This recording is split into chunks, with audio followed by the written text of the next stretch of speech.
Everybody, നമുക്ക് കുറച്ച് സെന്റൻസുകൾ നോക്കാം. ഓക്കെ, അവൾ ഓഫീസിൽ പോകാറുണ്ടോ? എങ്ങനെയാണ് നമ്മൾ ഇത് ഇംഗ്ലീഷിൽ പറയാ? Does she go to office എന്നാണ്. ഓക്കെ, അതായത് ഷീ, ഹി, ഇറ്റ് നെയിംസ് വരുന്ന സമയത്ത് നമ്മൾ ഡസ് എന്ന് പറയുന്ന വേർബാണ്, അതായത് ഇത് ക്വസ്റ്റ്യൻ വേർഡ് ആയിട്ട് നമ്മൾ അതവിടെ യൂസ് ചെയ്യാറുള്ളത്. ഓക്കെ, സോ ഇതെങ്ങനെ നമ്മൾ ചെയ്ത് does she go to office എന്നാണ് അല്ലേ. So does she go to office. Does she go to office. അവൾ ഓഫീസിൽ പോകാറുണ്ടോ?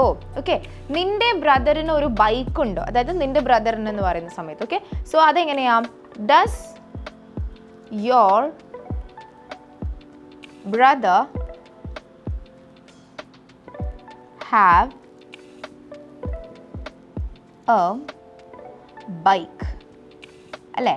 Does your brother have a bike. നിന്റെ ബ്രദറിന് ഒരു ബൈക്ക് ഉണ്ടോ? Okay, does your brother have a bike. എന്നിട്ട് നമ്മൾ അതിവിടെ ക്വസ്റ്റ്യൻ മാർക്ക് ഇടണം. ഓക്കെ, സോ നിന്റെ ബ്രദറിന് എന്ന് പറയുന്ന സമയത്ത് ബ്രദറിന് നമ്മൾ അതൊരു നെയിം ആയിട്ടാണ് കൂട്ടുന്നത് അല്ലേ? Your father, brother, Meera, Tina, അങ്ങനെയൊക്കെ വരുന്ന സമയത്ത്. So does your brother have a bike. Next one, അവന് ചോക്ലേറ്റ് ഇഷ്ടമാണോ?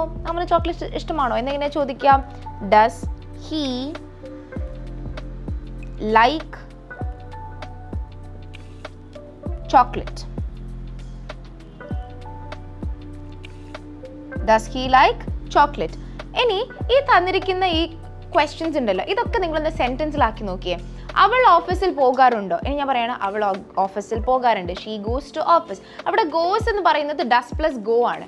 സോ അങ്ങനെയാണ് നമ്മൾ ഈ ഓരോ ക്വസ്റ്റ്യൻസും എടുക്കുന്നത്. ഇപ്പോൾ ലാസ്റ്റിൽ ഇപ്പം അവന് ചോക്ലേറ്റ് ഇഷ്ടമാണോ? ഡസ് ഹീ ലൈക്ക് ചോക്ലേറ്റ് എന്ന് പറഞ്ഞു. അവന് ചോക്ലേറ്റ് ഇഷ്ടമാണ്. ഹീ ലൈക്സ് ചോക്ലേറ്റ്സ് എന്ന് പറയും, നമ്മൾ ചോക്ലേറ്റ് എന്ന് പറയും. അപ്പോൾ അവിടെ ലൈക്സ് എന്ന് പറയുമ്പം ലൈക്ക് പ്ലസ് ഡസ് ആണ് എന്താവുന്നത്? ലൈക്സ് ആയിട്ട് മാറുന്നത്. സോ ഈ ലൈക്സിലുള്ള ഡസ്സിനെ പുറത്തെടുത്തിട്ട് അതിനെ നമ്മൾ ഫേസ്റ്റിൽ കൊടുക്കുന്ന സമയത്താണ് ഇതൊരു ക്വസ്റ്റ്യൻ ആയിട്ട് നമ്മൾ എന്ത് ചെയ്യുന്നത്? സ്ട്രക്ചറൈസ് ചെയ്തിട്ട് ചോദിക്കുന്നത്. ലാസ്റ്റ് വൺ, അവൾ രാവിലെ നേരത്തെ എഴുന്നേൽക്കാറുണ്ടോ? ഓക്കെ, എഴുന്നേൽക്കാറുണ്ടോ എന്നാണ് ക്വസ്റ്റ്യൻ, എഴുന്നേൽക്കാറുണ്ട് എന്നല്ല.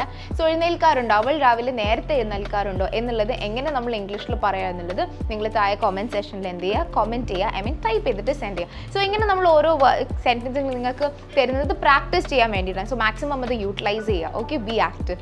And I hope this video was useful. To know more about the course details in English Cafe, please click the link in the description. Thank you. English Cafe. We present you the perfect English.